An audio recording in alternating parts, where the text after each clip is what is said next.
পৃথিবীতে সবচাইতে শ্রেষ্ঠতম দোয়ার স্থান হলো মা বাবা।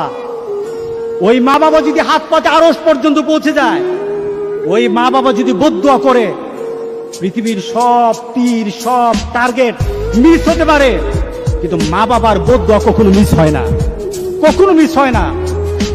আর সন্তান মা বাবার জন্য যখন দোয়া করে, পৃথিবীর কোন হুজুর, পৃথিবীর কোন বুজুর্গ ব্যক্তির দোয়া কবুলের ব্যাপারে সন্দেহ থাকতে পারে, কিন্তু সন্তান যখন মা বাবার জন্য দোয়া করে, এই দোয়া আল্লাহ ফেলে দেয় না।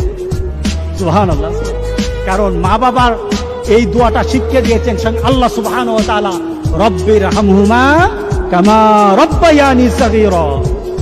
আপনি কবরে থাকবেন, আপনি প্রত্যেক নামাজে আপনার সন্তান দোয়া করবে আপনার জন্য, রব্বির হামহুমা কামা রব্বায়ানি সাগীরা। করেন, মা বাবার জন্য দোয়া করেন প্রতি নামাজে বলেন মা বাবার জন্য, রব্বির হামহুমা কামা রব্বায়ানি সাগীরা। আপনি দোয়া করেন, দেখবেন আপনার দোয়ার কারণে আপনার সন্তান আপনার জন্য দোয়া করছে। আপনাকে আল্লাহ যেন এমন সুযোগ করে দেয়, এমন কুলাঙ্গার সন্তান যেন আমাদের সন্তানগুলো আমরা না বানায়। সবাই যেন আল্লাহুম্মা আমিন।